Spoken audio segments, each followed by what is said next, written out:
How did everyone enjoy the film? Yeah. All right, so we're going to begin our panel, and I'm going to call up our panelists if you want to join me now, and then I'll do an intro of each of you so everyone knows who you are.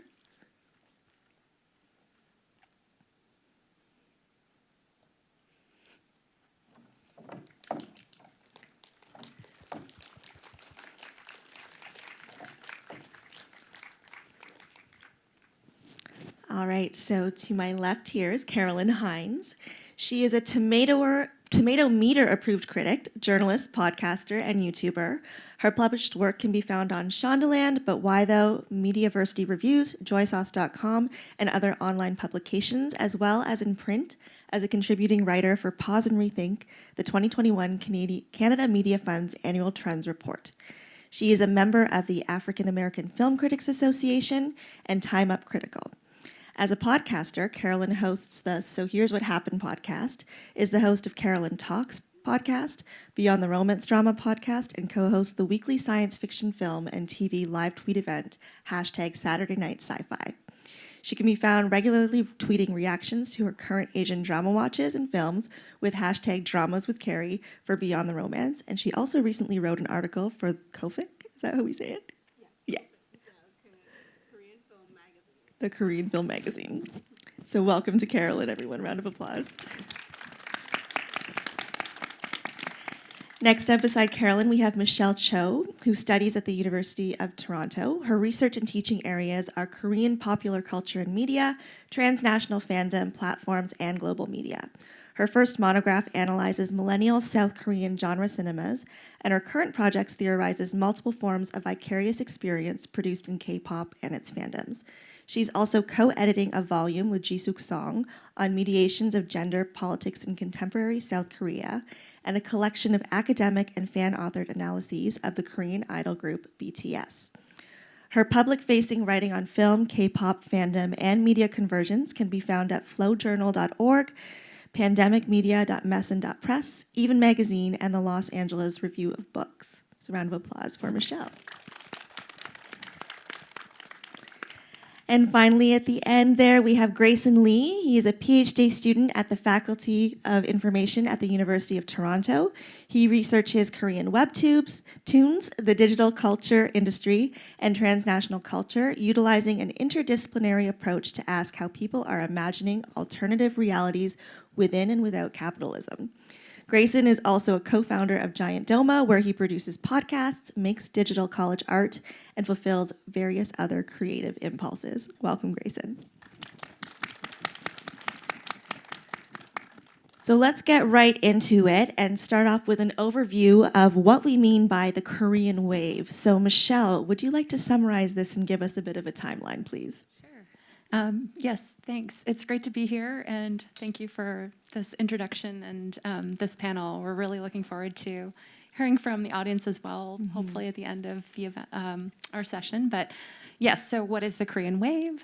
The Korean wave is actually a term that was coined outside of Korea by Chinese journalists in the 1990s when they realized that Korean popular culture, especially popular music, was kind of a surprise hit in the Chinese market.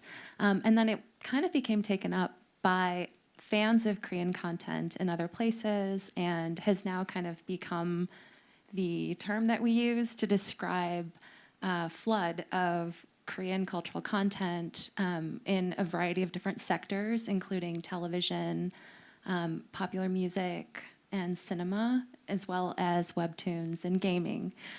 So that's the kind of, the Korean wave is the umbrella term for all of that stuff. And to give you a bit of a historical framework, the spread or the export of Korean cultural contents really is a phenomenon that begins in the late 1990s, especially after the Asian financial crisis of 97, 98, which just kind of amplified efforts that were already ongoing within South Korea to really think about global markets or globalization as a way to enter into the 21st century and really maintain the country's economic competitiveness. So in the early 2000s, the most robust sector of economic export when it comes to cultural contents were television. So some of you may be familiar with K-dramas, and really it was the kind of the visibility of Korean serial television, also known as K-dramas, that kind of started off a lot of people's interest in Korean culture. But then it was really K-pop also, a musical production format that involves pop idols who often perform in multi-member groups and really are understood to be a kind of youth culture, as we just saw in the film, but really have fans of all ages across different, demographic groups. So I would say the Korean wave kind of took off with those two types of content being most closely associated with it, but now we see a lot of interest, again, in Korean cinema and also in gaming and webtoons. Thank you. So speaking of fans and diverse fans, I would love to know when each of you became personally engaged in Korean culture. So if you're raised in the culture, when did you become aware of it and its global reach? So Grayson, let's start off with you. Hi, thanks for having me. So my family is Korean immigrants. So when I was little growing up in the 90s or whatever, my aunt would bring me a CD of K-pop from Korea if she was if she had just visited there. My family also used to actually rent a lot of bootleg VHS in Toronto that would just have recordings of lots of TV shows from Korea that were just on VHS that they'd rent out to basically every Korean in Ontario.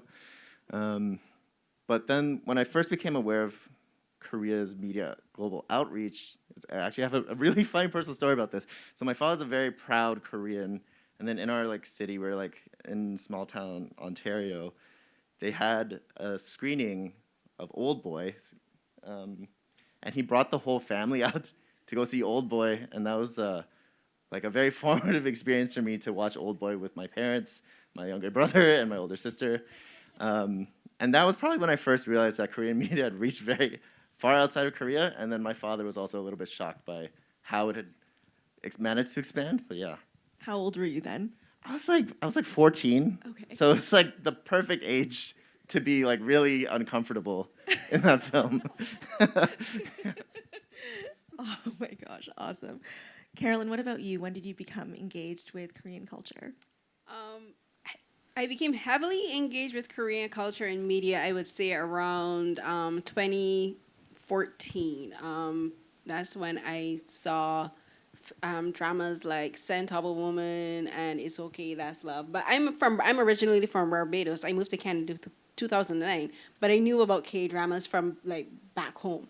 And shows like Coffee Prince. I didn't watch it, but I knew about it because I saw occasionally promos would leak across our pirated sites and occasionally on websites as well. And I remember one of the things that I've always associated with K-dramas from way back then was there is this trope, when someone would get sick, someone was gonna die when they started to cough.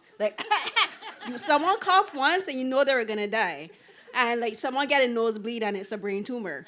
And that's always been something I always associated with my early association of K-dramas. But I really got into K-dramas and Korean music in around 2014, around that time. And that's when I've always been interested in Asian cinema.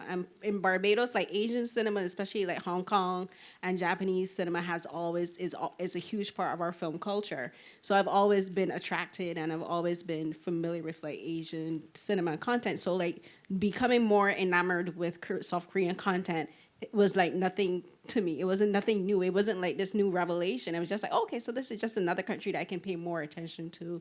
And I had more access being here in Canada, and having Wi-Fi definitely helped with, I didn't have to deal with dial-up and the struggle of downloading and of dial-up. So once I had Wi-Fi, I was yes, I have more access. It's a whole new world It's a open. whole new world, but I was familiar with K-pop before because one of the very first music video that I recall seeing released live was Big Bang's Fantastic Baby. I was in Pacific Mall, And the music video showed for the first time on the TV, and everyone in the entire mall stopped.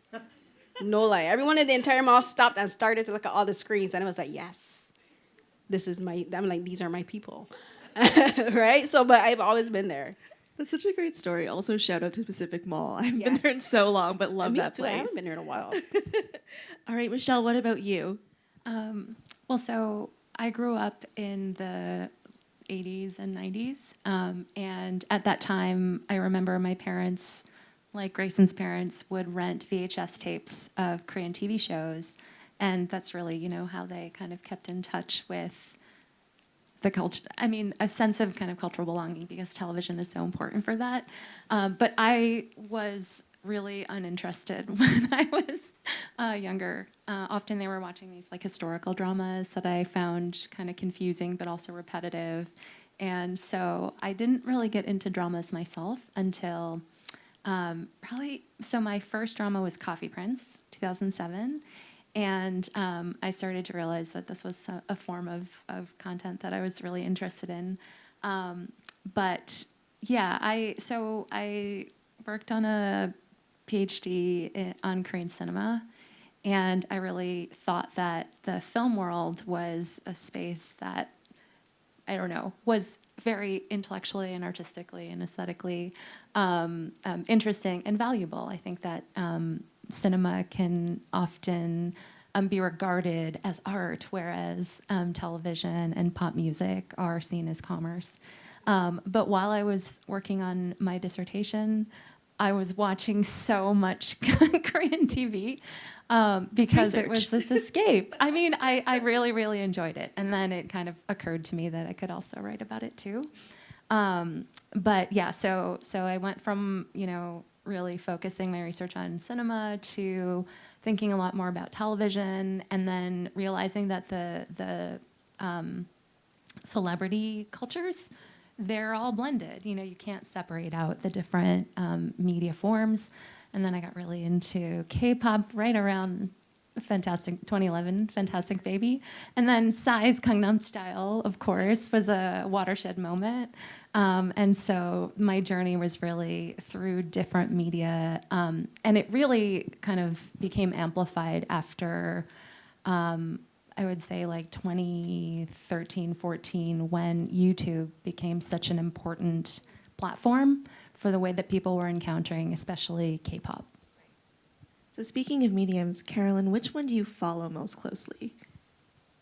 I kind of follow all three, K-pop, film, and drama, kind of the same way. Because for me, for my work as a film critic, and as a journalist, like a lot of my work has been I found myself gravitating towards film and TV shows by Black people, and then by extension Asian, and not just South Korea, but like I cover film and TV from Japan, Taiwan, Hong Kong, mainland China. So like that's always been my thing. So the medium, and then for the when I started to because I kind of like found like K-dramas, like not dramas, sorry, K-pop around 2011. I didn't really get into K-pop until around 2014, 2015, the same time. Because the thing is one thing I love about South Korean dramas in particular is the music, the OSTs. So I would look at the OSTs, and I would actually look for the OSTs, and then I would look for the singers. And because so many OST singers are from K-pop groups and are also soloists, I kind of found groups that way, right? And then for the films, because I've always been into films, the films were just always there for me. But the K-pop and the dramas kind of like intertwined for me. And I think I'm kind of like weird that way, because a lot of people, when they follow K-pop, it's just K-pop. I'm like, for me, the K-pop, the music and the TV goes together. Like for me, you can't have one without the other. Interesting. Grayson, what about you? So in terms of like what I follow most closely of like the Korean wave itself, it'd probably be webtoons. Like that was the main source of my research, and I came to that similar to what Michelle was talking about with dramas, because I was doing my master's degree, or it might have been like the end of my undergrad, and I realized that what I was predominantly spending my time on was just reading all these like comic strips that were Korean, because they were so easy to consume and they're quick. And then I just decided to just study that industry in grad school. But for me, I consider all of those aspects of the Korean wave very interconnected. So when I study webtoons, it's actually how the webtoon industry is very closely linked to things like the drama industry or even film, right? It becomes like a powerful source for intellectual property, becomes content that can be adapted into various other forms. And similarly to like how Carolyn was saying, they're all very connected in the sense of like, this idol becomes like an important part of this drama, and that kind of like boosts the profiles of both. So just by following almost any one aspect of the Korean wave, I feel like I end up having to follow kind of all of them, right? So I'd say predominantly I look at webtoons, but then I also follow some genre dramas and then some film as well. And then also I keep up at least like basic knowledge and understanding of what's going on in the K-pop scene. Nice. Now, I'd love to know from each of you, which of these mediums do you think continues to be the catalyst for the spread of Korean media culture? So let's start off with Michelle. Oh my gosh, that's a really hard question. But I think that you can answer it a couple of different ways. So from the perspective of a certain kind of like cultural prestige, I think it's cinema. And, you know, we see this with the, you know, Parasite in 2020 winning not just the Best Picture award at the Oscars, but also the Palme d'Or at Cannes, right? And we don't usually think of those two awards kind of being given to the same film, but it kind of shows us a bit of the way that Korean cinema has kind of found audiences and kind of presented itself both as a kind of art house cinema and as a very, you know, kind of commercially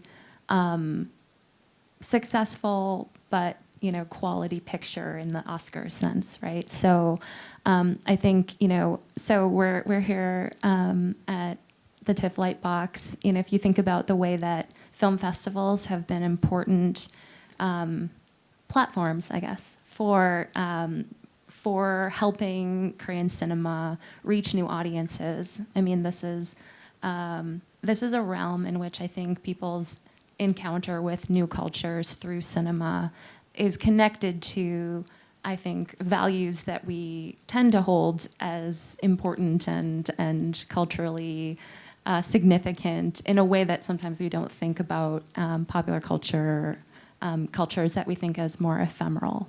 So that's one way to answer the question. But then the other way that I would answer the question is that, you know, if we think about just like numbers, so how many people are consuming Korean content and being drawn to it, I think K-pop is huge, really huge. And then also the gaming sector is really, really big. And I think that that doesn't often get taken up as part of the Korean wave because, you know, in terms of cultural specificity, it can sometimes be a little bit harder to track that within games.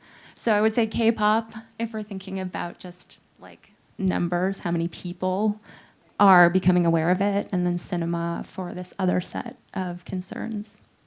It's a great answer. What about you, Grayson? What do you think is, you know, continues to be the catalyst for this spread of Korean media culture? I more or less agree with the takes that Michelle just gave, right? The two kinds of things, and they work in tandem, right? Of course, there's a way that the general kind of pop culture aspect is going out, but then also that like the high culture prestige of like cinema also gives lots of boost to everything as well. The question for me when it says medium, though, I tend to think about, I mean, there's this thing called Hallyu 2.0 that just happened, right? Everyone was talking about where the rise of like social networking sites like SNS became really important towards boosting Korean media. So things like Twitter, right? Things like YouTube, other platforms within webtoons that have their own things that are geared towards global markets. Netflix is a powerful medium for a lot of the Korean wave, for example. So yeah, for me, a lot of it is all these platforms that make things accessible, but then also hold their own culture within it for how people are engaging with actually not necessarily just even specific aspects of the Korean wave, but Korea as a national brand, right? And how fandoms can kind of coalesce around kind of engaging with this love of Korean things, Koreanness, Korean products. So yeah, I might take it. And then the catalyst, like always, they go in flux and they like kind of like which one's like pushing things the most can switch at any moment, but they're definitely all connected, and that's probably the success of the Korean wave itself, which is that it's not any one aspect is this thing, but Korea itself as like a nation has become this popular sort of branded idea or product around pop culture. Right? Carolyn, do you have anything to add? I agree with both of them, but there's something I'm going to mention that I don't think a lot of people consider, and that's, I would say, is actually dramas more than more than the K-pop or the film, and it has nothing to do with Netflix. I don't know how many people in here know of the website called Drama Fever, R.I.P. Right, you guys know. See some hands raised. You guys know Drama Fever was actually very big in getting K-dramas spread throughout the world. And the thing is, when a lot of people, especially with the question you're posing, we're thinking very myopically the fact that when you think about that, you're thinking Western, and then you're thinking North American, and then you're thinking American. But looking at it from a global perspective, sites like Drama Fever have been responsible for promoting not only just K-dramas, but Korean film, because that site hosted Korean films. And that spread South Korean content around the globe. Like, South Korean content is massive in Latin and South America.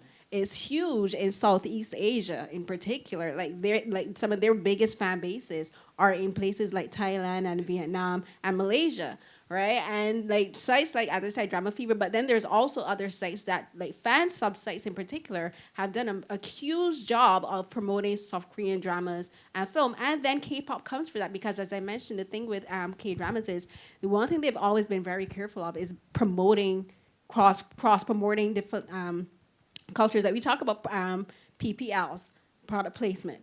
And like PPLs are a trope, but they're also very fundamental in promoting Korean content and Korean culture and Korean products. And one of those products is K-pop. And K-pop and their music, because the dramas, they make sure to add into the line, into the dialogue, mention a group. You know, someone will sing a song. You may not know the name of the song, but they do it, and then you might hear the song playing in shuffle, and you're like, oh, so this is the group they're referencing, and that has done a cross pollination of boosting South Korean content globally. But then, like, if you're talking about now within the last 4 years, like yes, Netflix, I think, has done an extremely big part of promoting South Korean content within the last 4 years. And then you talk about Parasite, but then even before Parasite, there's Burning. And there's films like Burning, and then there's, of course, if you talk about Old Boy, like South Korean content has always been big, but it's just that people didn't really know what these things, how big they were, because if you had film, you talk about Old Boy has been referenced in so many films and so many TV shows. And people don't even know it because they're not familiar with these films. You mean Western? Western, yeah. Right? So like they don't know, but they're like, you're watching a film, for instance, you're talking about Netflix. So Netflix had like the Marvel show, it was Daredevil. That infamous hallway scene in Daredevil came straight out of Old Boy. But a lot of people, when they watch the show, they don't know Old Boy, so they just think, oh, this is a really cool scene. And I'm like, that was lifted directly out of Old Boy. Right? And like we see this, and it's not just Old Boy, that's just a popular reference, but there's so many other films that have been referenced in North American culture, in North American TV shows. So many of these filmmakers are inspired by South Korean content, but they don't give the accolades to South Korean directors and creators. And I would always be bitter about this. Martin Scorsese did not give credit where it was due for The Departed. The Departed came. This is like The Departed is based on Infernal Affairs. Yes, that's a Hong Kong cinema, but I'm just using it as a reference where you have North American filmmakers and creatives using Asian content to create these stories, and they don't acknowledge that that's where they got the stories from. So when we talk about how popular it is now, I just want people to realize that we shouldn't only just focus on specific things like K-pop and K-dramas. Like you also got to look at how these things influence the media as well. You know, it's not just about how much tweets a drama gets, or it's about how they actually influence the culture as well. It's an interesting thing too, because we were chatting earlier about how with the introduction of like Squid Game blowing up and Parasite, and how everyone's kind of like, oh, Korean drama, Korean shows, Korean films is like a whole new world. We mentioned how Steven Spielberg said, oh, they brought over there's unknown actors are just catapulted into fame. So I kind of want to know your take on that, of how, being in this world of immersed in Korean culture, what that's like to see the Western world react to it, because it has been so unknown to them all these years. let's go with Grayson because he's giggling over there. Okay. I'll say, like, yes, I think there's, like, been a lot of takes on, like, the eye roll towards a lot of, like, Western white media names, whoever might have their own take on what it means for some unknown Asian entity to suddenly become, like, a competitor within the global media market. There was kind of the reaction to when BTS won, like, a Billboard award or whatever, and then, like, all these people were like, how are these people beating actual famous people? I think that was, like, an important quote from the time. For me, I've been paying much more attention to actually the diasporic reaction towards Korean media blowing up, and I feel like there's been a really interesting sort of weird self-reflexive moment that hasn't maybe like ended yet of what it means to see the mother nation, so to speak, blow up in this way in areas where, you know, a lot of Korean diaspora people grew up feeling very isolated, alienated with being Korean. There's kind of this trope of like Korean diasporic people being even more nationalistic than a lot of Koreans from Korea. And so then what does it mean when like the Korean product becomes big here, right? For a lot of diasporic people, I feel like that's a question that's like ongoing and has resulted in a lot of people turning back towards like looking at a lot of Korean things or trying to claim ownership of a lot of Korean things or Korean-ness itself. I think it's been pretty interesting to see what it means now for like how Koreans represent themselves when they're abroad, and then also how Koreans in Korea also understand what it means to be successful in this global media market. There's been a lot of reactions from white people, but then there's also a lot of reactions from Koreans themselves about what it means to be a very powerful competitor on this space. And I'm not sure what I want to say about them, but I think that's like an ongoing conversation that's like very important to have as well. Michelle, your thoughts?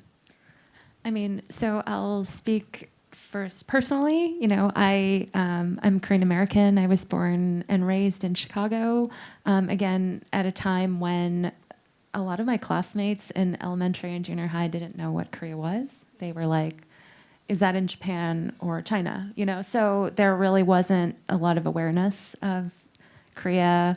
And then for a while, I got a lot of, are you from the north? And I was like, that wouldn't be possible, but okay. So there is a certain like gratifying sense of, okay, no one asks me that question anymore. Is it in China or Japan, right? So there's that. Speaking from the perspective of, media scholar, I think that it's also been very gratifying to see that consuming culture in other languages and from other places is becoming normalized. So maybe before the streaming era, really before the streaming era, even during the time when TV meant the box and your network stations or even cable stations, it was really hard to access shows in different languages and from different media markets, simply because you had to be really motivated to do it. You had to, know people who are also into other kinds of shows. You had to learn the language or find people who would help you through subtitling, right, to access the content. That's really changing. And it's not to say that people who are really interested in consuming media content from other cultures and in other languages aren't motivated. It's just that, it's just a lot more accessible with the platforms that we customarily consume TV and music on now. It was only recently in the US that a foreign language song managed to make it to the top of the top 40 charts. I think Despacito was like the first in a long time. It had happened previously, but only as a fluke. And so, that wasn't so long ago. And now I think we can expect that it's just much more normal to be able to access perspectives and stories and, just cultural points of view that go beyond your locality, and I think that's fantastic. What do you think sparked that change? What do I think sparked that change? Yeah. I think it's technological. And it's also, I mean, I could say globalization, you know, but that might not be that. That is the answer, but what that means is somewhat. It can seem somewhat abstract, you know, but really, I just think that when the media market is open and other types of content is accessible, it really breaks down this sense that there's just, you know, one monoculture that we all have to conform to, right? And then if you're going outside of that, you're, I don't know, sort of like breaking a boundary and then losing your belonging in a certain kind of cultural citizenship. I think that's no longer the case. Whereas I feel like, you know, when our parents were going to the Korean grocery store that had the rental section in the back and getting the stack of VHS tapes, you know, it was the case that they were, by that choice of spending their time in that way instead of watching, you know, Canadian or American television, they were making a decision there. Like, oh, I am aligning myself with a different culture through my media consumption. Here, I think, nowadays, I think, you know, that may be part of people's decisions and their motivations, but oftentimes it's not. It's just you gravitate to interesting stories and media content that you find interesting for whatever reason. Carolyn, back to that original question that I had of just like your thoughts on Western world being more familiar with Korean culture. I'm sure you have a lot to say about this.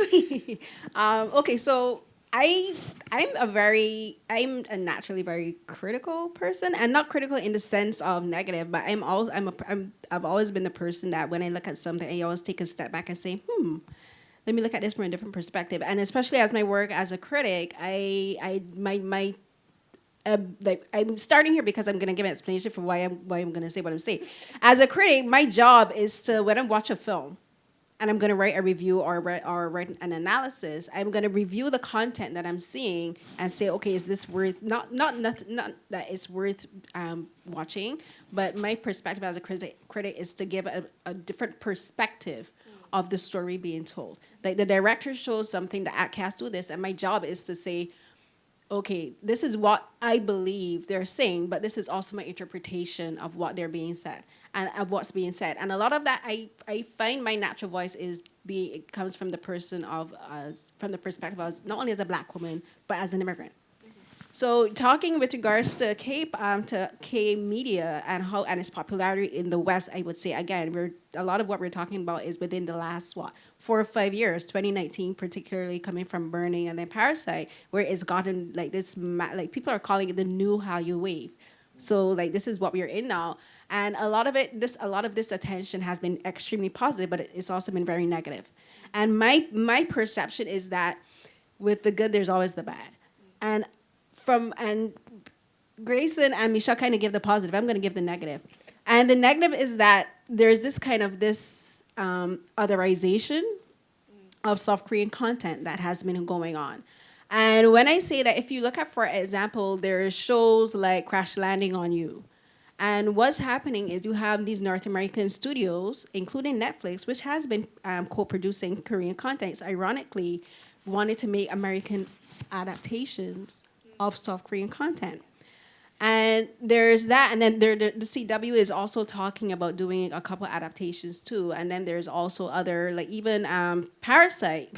Bong Joon-ho is going to be working with a North American studio. I can't remember if it's WB or whichever, but they're going to be doing an American adaptation of Parasite. And my first inclination is always why?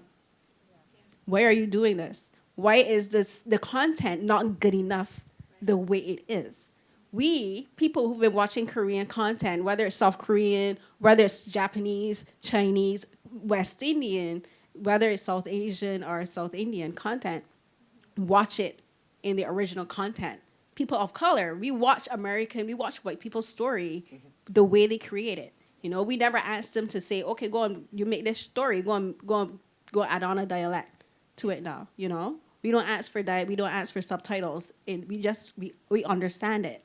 You know, we don't ask them to adapt their stories to fit us. What do we do? We create our own stories, but we still create them in a way that appeals to them.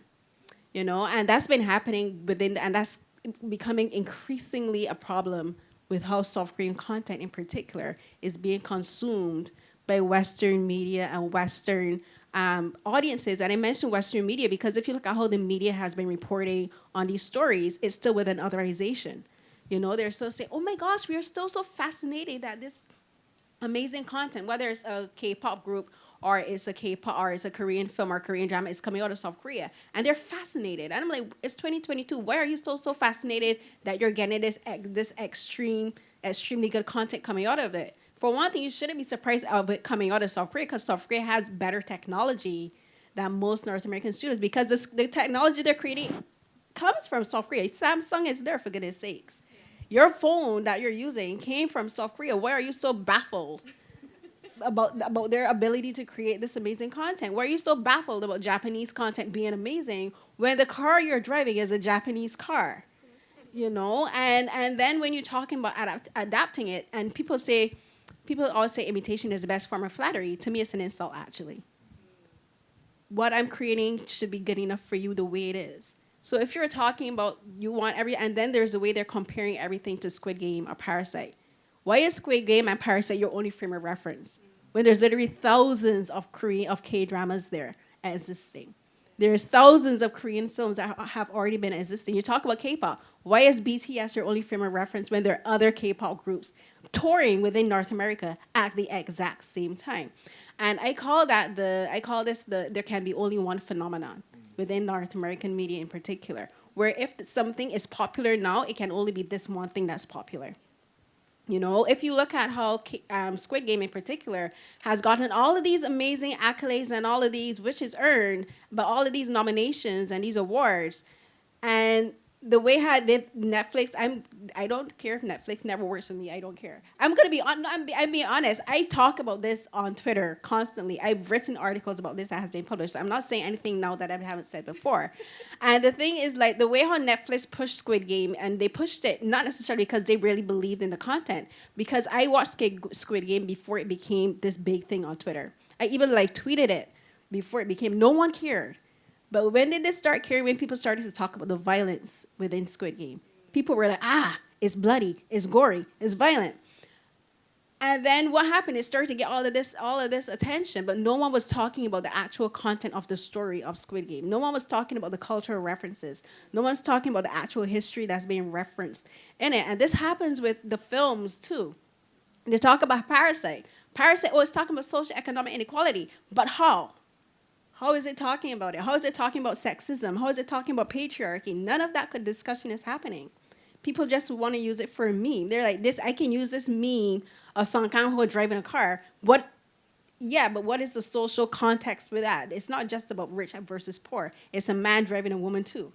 Streaming platforms are notorious for making everything memes, right? So that's the thing. So when we talk about how it's been consumed in media, we got to look at the bad as well and say, is this really good for South Korean content in the long term? Because as a black woman from the Caribbean and a black woman who lives in North America, I can tell you there's a very disturbing pattern emerging with how South Korean content is being consumed and promoted within North America and within America in particular. And call me negative, but if South Korean creatives in particular don't start to really keep a grasp of their culture and their identity, and if they stop trying to appeal to Western audiences, particularly white people, there's going to be a problem because they're going to start to lose what makes their content so important, not only to South Koreans but to other people around the world. I'm a black woman and I've been relating to South Korean content for years, and I've never, it's about Asian people, but there's still similarities that I see in the culture. I take my shoes off at the door. That's Caribbean culture. That's West Indian culture. We respect our elders, But if they're going to start appealing to white audiences in particular, you're going to start to see how things have been changing in their stories. And it's already started to happen. I can tell you there's dramas where I can see how North American influence, that need for validation, has already started to seep into their storytelling and seep into the content. And I just, my appeal to creatives is to say, keep holding on to your culture. Tell the stories about your people. And if people can't identify with that, that's their problem. That's not yours. Carolyn with the hot takes. We love it. you want to say something, Grayson? I do want to say something, and this is just like a really quick segue, but I watched Trolls World Tour the other day.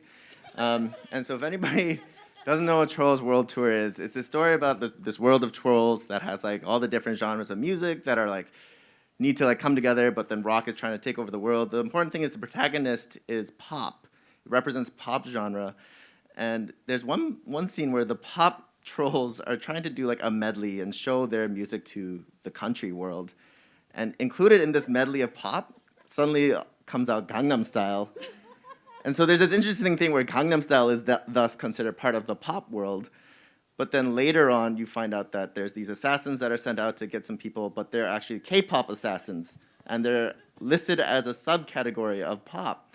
And so what's interesting is there's this really powerful and also, I think, fascinating dynamic happening within the world of Trolls World Tour, where pop is understood as like a main genre, which holds ownership, and also Gangnam Style, which became like a very like large enough song to be considered part of just regular pop, but it still also holds ownership over the subgenre of K-pop, which I feel like gives a really interesting dynamic of how the Western world or Hollywood or whatever still imagines genres or other national cultures or things like K-pop, right? It's still something that is subordinate, is still part of this thing, is able to, when it succeeds well enough, it becomes part of and joins kind of pop. And then when it's like popular on its own, it's still subgenre too.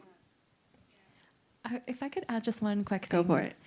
I guess I want to make sure that we're not kind of overstating this distinction that can be kind of reductive of like Western versus blank, because I think that so if we're talking about K-pop, for instance, or Korean television, creatives are making this content not just for North America and Europe. They also need to be really attentive to their local domestic audience, as well as, you know, maybe the regional audience that is it has been established for quite a while. And so if they are incorporating elements of Hollywood or, you know, North American pop in the music, it's not so much because, again, they are trying to dilute what is specific about South Korean culture in 2022. It's because they're reflecting it. So in some ways, I think those dynamics, they are more of a window, I think, into what's happening more broadly in the place, in the locality. So I guess the larger point is like hybridization doesn't necessarily mean homogenization all the time. It's like we're in a different era of talking about what globalization does than the kind of McDonald'sization or Coca-Colaization, where everything becomes extremely standardized and generic and homogeneous. I think there's another way to kind of look at the kind of cultures that emerge in the 21st century from the growing kind of mobility that people have, and again, the way that they can consume content from lots of different places, not just their local media market, is that you get really inventive and interesting combinations. And you know, sometimes it's the industry forces and, you know, capital that create problems, of course. But in and of itself, I don't think that kind of mixing or blending is making things less specific or local. And again, that's maybe something that we can talk. I don't know if anyone wants to talk about the film we watched, but it's a really, really interesting case in my view. You have like the Vancouver Forest kind of standing in for a different locality, and the filmmakers, you know, reflecting their experience with diaspora, being diasporic Koreans, and feeling pulled in different directions between affiliating with, you know, only co-ethnics, as they're called, other Koreans in these kind of closed social groups, versus feeling like they are accountable to assimilate to a kind of Canadian youth culture. And so to reflect that, they make this film, which is really, really interesting, I think, as a response to that experience and those dilemmas.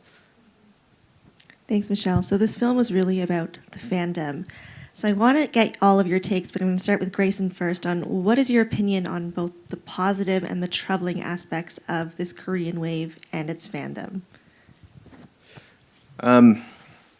Wow, I hope that nobody comes for me after I talk about it. So this is a really complicated question. I think first, for me, I mean, my research background was already spoken, but for me, a big underlying aspect of global media markets and pop culture markets is the context of capitalism, right?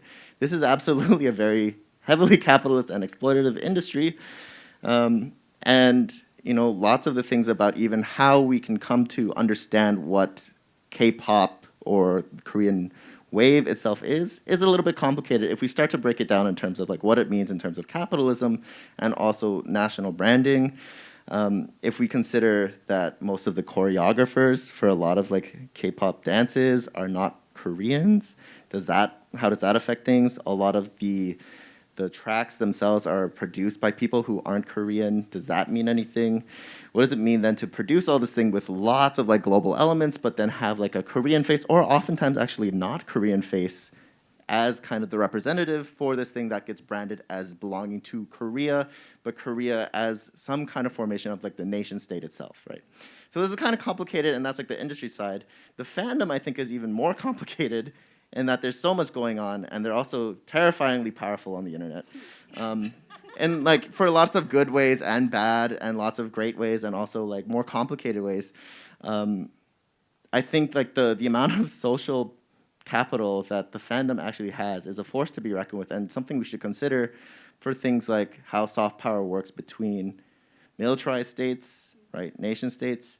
Recently, BTS got invited to speak at the White House on anti-Asian racism.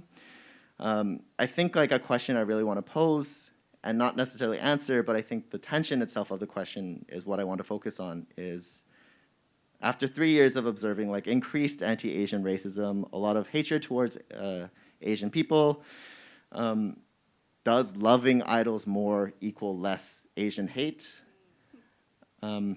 I'm not going to really answer that. I think it's a complicated question. I think there's a lot of tension held in there, and what that actually means is important. And so yeah, I think there's good and bad, but it's not really necessarily like, oh, this part of it is good, this part of it is bad. I think there's a lot of things happening within this context of global markets, capitalism, but also like the context of like we're also looking at militarized nations that are very much connected, right? The ties between Korea and America is fundamentally still like a militarized connection, right? We're still like talking about a nation that's at war and technically subordinate to America in that war that's ongoing against this other part of the nation, so to speak, that was divided a long time ago, right? And so when we look at like things that are popping up right now, this tension is also something that has been commodified by capitalism to be like, oh, we can sell this story of like really terrible, tragic trauma and pain, but then it's also something that I also enjoyed, right? We talked about Crash Landing on You. Money Heist Korea is a big one that just happened, right? It's this ongoing thing of like, what can we turn from culture into commodified product, but then also it's something that I'm not saying is necessarily just bad in and of itself to consume those things. I myself am also a fan of all these things, but there's definitely a lot of things that are happening that might be problematic in one context or are fantastic and wonderful in another, right? Carolyn, what are your thoughts on this? Okay, so my perspective, I have had extremely bad experiences with fandoms, and Sorry to hear that. yeah. And the thing is we talked about how K-pop and K-dramas are intertwined, and now the fandoms are becoming slightly more intertwined because you have more popular. I should not necessarily not more popular. Well, I'll use the term more popular K-pop artists working more now in dramas, and an example of that would be Jisoo from Blackpink being in Snowdrop. So the thing is, and I'll use this example. When Snowdrop was first announced, South Koreans were hesitant about it from the very get go. When the synopsis and the explanation of what the drama was going to be about, and it always had like negative pushback. And then once it was announced that Jisoo would be cast as the main lead, that's when the fandom got involved, and the fandom. They didn't care about the story before. They only cared about the story once it was announced.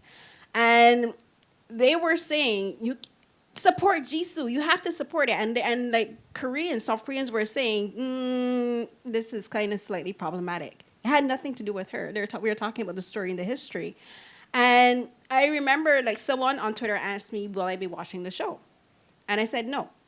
And I said, I'm not going to be watching the show because it's ahistorical. It has elements that South Koreans, they themselves find problematic, and that they themselves are still struggling with years later after everything that happened in Gwangju and in that period and during the dictatorship. And I said, me as a critic, personally, I will always be honest about I will always be objective, one, but I will always be honest about my opinions about something. If a film, whether it's South Korean, again, whether it's a film made in Canada or it's a film made in America, I will always be honest and say, if I don't agree with this, I'm not going to support it, you know? Because I was doing my podcast at that time, and people said, are you going to talk about the show on your podcast? And I said, no. And they were like, why? I am not going to support this because it's ahistorical. I said, if it was about my own culture and someone made a story that is antithetical about the history of my culture, of my people, for instance, slavery, and they're going to try to solve soapy and turn it into a story, I'm like, no, I'm not going to support that. So why would I do this? Why would I not do the same for a South Korean drama? And I had blinks attack me. I had blinks coming at me, and they came at other friends too, and they were saying that I was being a hater, and like they were flying my things, and I was saying, and that's when I said, this is where you're going to start to see more issues. You're going to have these cross issues between K-drama and K-pop. And then when you start to see more K-pop stars now start to get cast in films, it's going to be the same thing.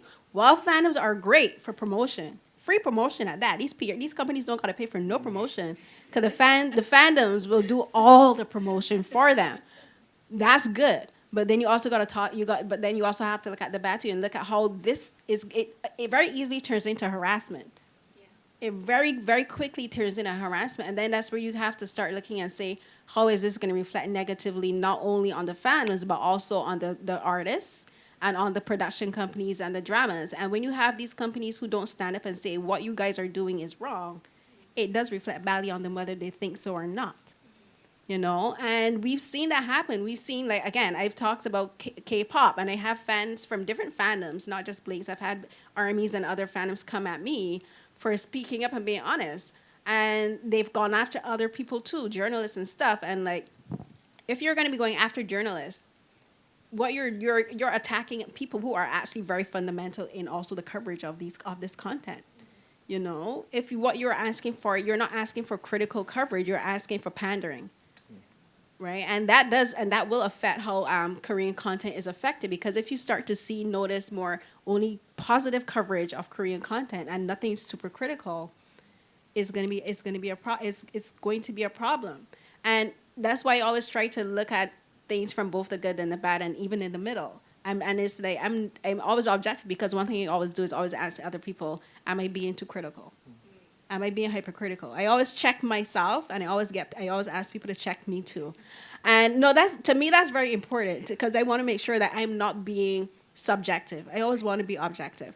And when you talk about the fandoms, and like there is this issue, and the fandoms have been great, because like he talked about trolls, but then there's a cartoon called the We Bare Bears. Oh, yeah. And like Monster X was featured on that because like the creator is a huge fan of Monster X, and you have and he's a fan, and that's where you have positive content. There's another animated cartoon where one of the characters, who's a whale, no, it was a dolphin, and he was a K-pop dolphin.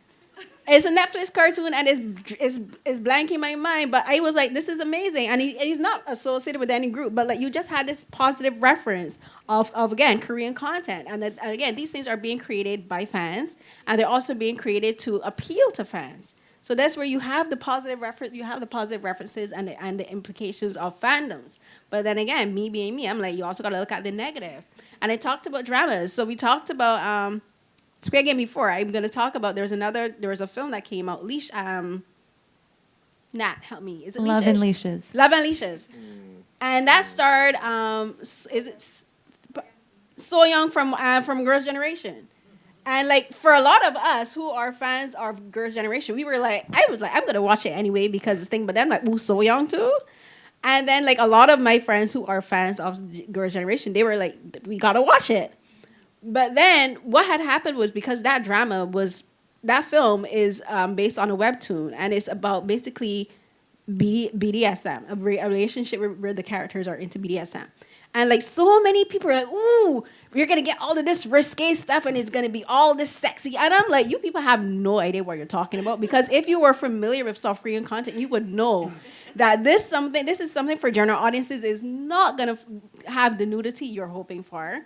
It's not gonna have the risque sexual aggression you're hoping for. You can find that in independent cinema. You can find like a South Korean independent cinema in particular has a lot of subgenres and a lot of that and things like erotica. But they're not gonna go and look for that because like they're like, I don't want to put in the effort to go and look for that. You got films like Frozen Flower, which is one of the sexiest films I've ever seen. It's also very risque. But no one is gonna go and look for that. But they want the easy access. So they're gonna go and look for something like Love and Leashes to provide that for them. And then when you look at the reactions afterwards, silence. And I mentioned that because like people, they're looking for something very specific from South Korean content. And when they don't get it, it's silence afterwards. Like they're like, ooh, it's all of this roar and it's all of this fervor. And then because they don't understand the culture, they don't understand how conservative South Korean culture is. They don't understand how the media works there. They're going in with these expectations, and then when the expectations are not what they want, they drop it and they move on. You know, I talked about Squid Games.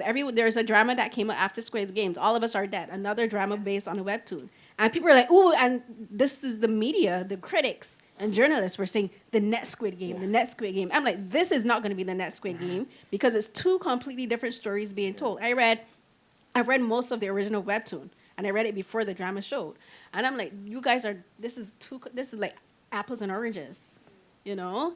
And then everyone was like, but then as soon, like once people realized it's not the next Squid Game, the coverage dropped. No one mentioned it in the coverage afterwards. No one.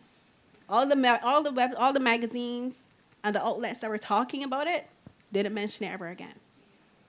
And it happens with media coverage in particular. And I'm talking from my perspective as a journalist. This is where I always try to hold, from my own little platform, to hold the media and journalists and critics accountable, where I'm like, are you covering this because you're really truly interested in it, or are you only covering this because you want the clicks and you want to generate interest for your own benefit? Are you covering these films and these filmmakers because you actually care about the story? Do you actually care about the culture? Do you actually care about the people these stories are about? Or are you only doing it because it's trendy? It's the new bauble. You know, it's the new toy that they can talk about. And that's where I always try to say, we talk about how things are being perceived and how fandom plays a part in all of this. We have to look and say, is this genuine interest? Do you actually care about these people? And even for some of the same K-pop fans, I'm like, do you actually care about these people as people? Or do you only care about based on the fantasy that you've created for these idols your own self? It's a great thing to think about.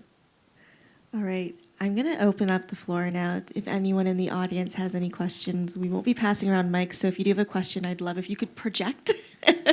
Go ahead.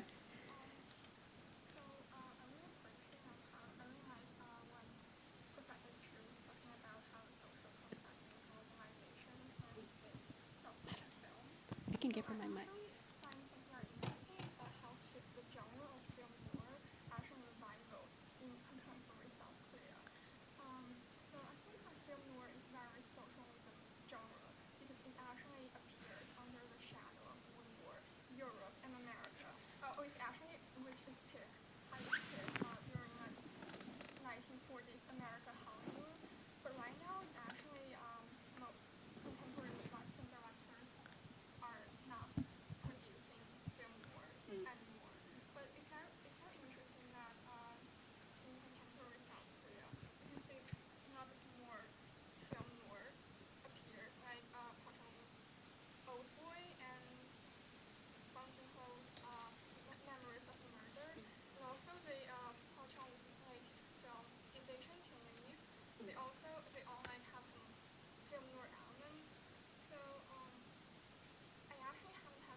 Sure. Okay, so the question has to do with film noir and how much that genre is represented in contemporary Korean cinema, or really from like new Korean cinema onwards, and whether or not that's a reflection of the social context, given the fact that film noir is a Hollywood genre that really reached its peak in the post-war, like in the 1940s. It actually is represented in. Some say that it's coming from German cinemas of earlier in the 20th century. But in any case, these elements of the mood of film noir, the kind of genre characteristics, the femme fatale, the kind of the detective criminal, that dynamic might also be associated with film noir as well, right? That we see less examples of noir coming now from Hollywood and more in maybe global film industries, right? So I can say a lot about this topic. And I think you're really onto something. You're noticing something really important, which is that, yes, the types of genres that become more visible and that kind of proliferate, they do reflect something about the social context.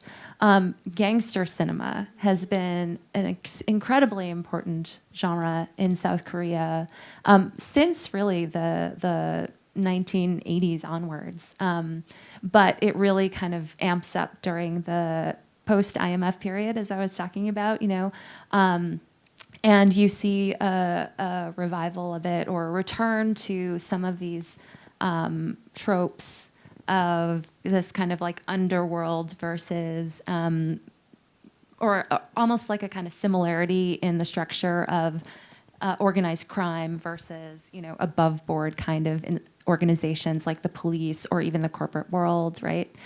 I think that, like, my view is that when you have a social situation in which there is a sense of instability and in some ways a kind of a nostalgic desire to return to, cultures of honor, or like a code of conduct, right? Which is one of the ways that gangster culture can be spun in a kind of romantic or positive light. I think it says something about how a rapid pace of change is kind of creating these desires for something from the past, or something that reminds people of a different kind of more pure, less complicated time. But as we see in a lot of these films, often there's like a certain twist that there is no reliable structure or code of conduct, that everything is kind of in flux. And so I think that that's one of the reasons why, you see this genre, the genre framework being repurposed and kind of repeated.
I want to answer with regards to your question about the film noir. One of the things I love about South Korean content in particular is they always cover multiple genres in the dramas and the films, and no particular genre ever goes out of style.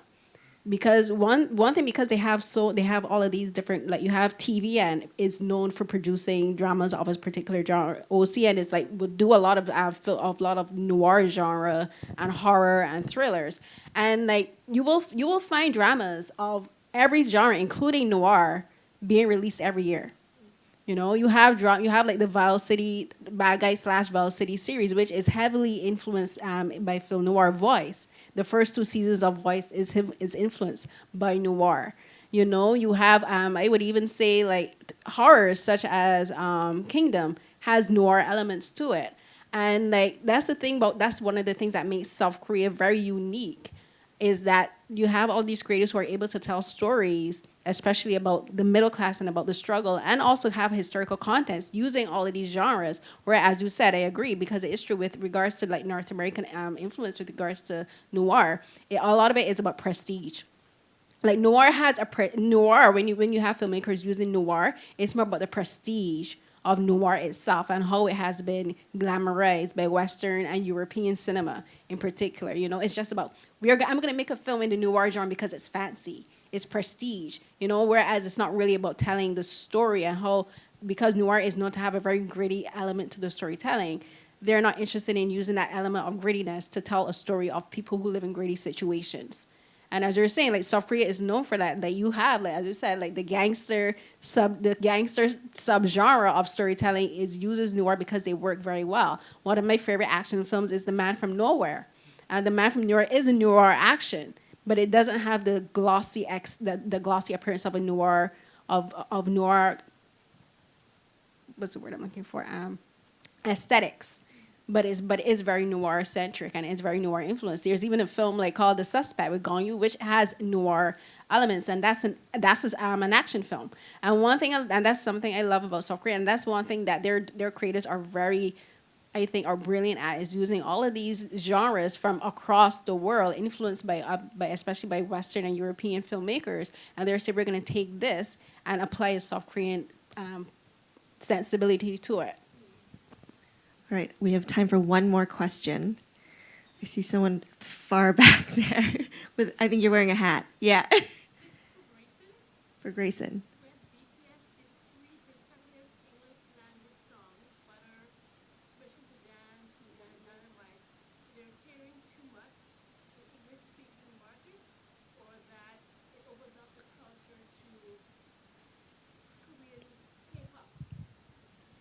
So the question is, when BTS released 3 English language songs, is this opening up the market, or I missed the last part?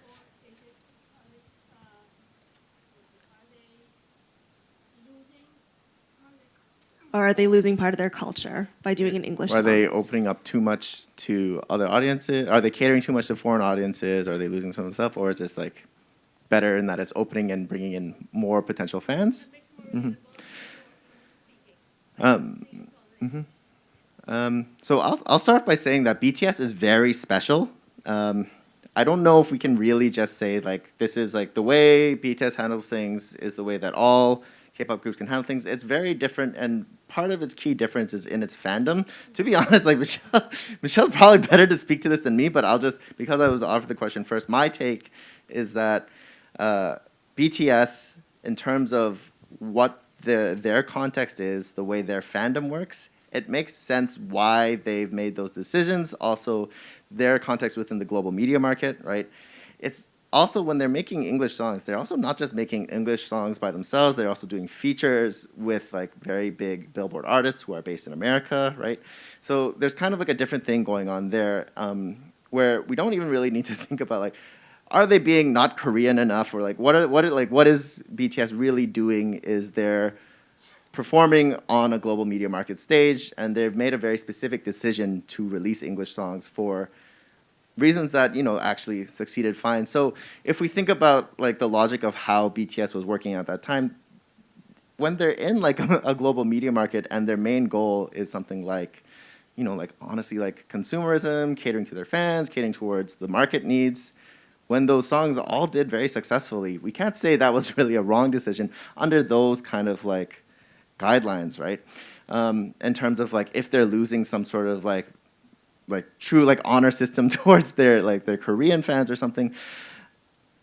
I kind of question this idea of like needing to maintain a proper Koreanness within any sort of Korean pop culture. I'd say like all of these things, that any form of Korean pop culture has been something that is like interacted a lot with cultures from outside of Korea for a very long time, right? We can't say there's any sort of like authentic Koreanness to necessarily like anything that is Korean. So the idea that they're beholden to Korean language is also something that I might say is not something that is actually real, right? It's like, yes, their Korean fans might be disappointed, and then after they'd have to cater to their Korean fans as well if they want to be successful domestically.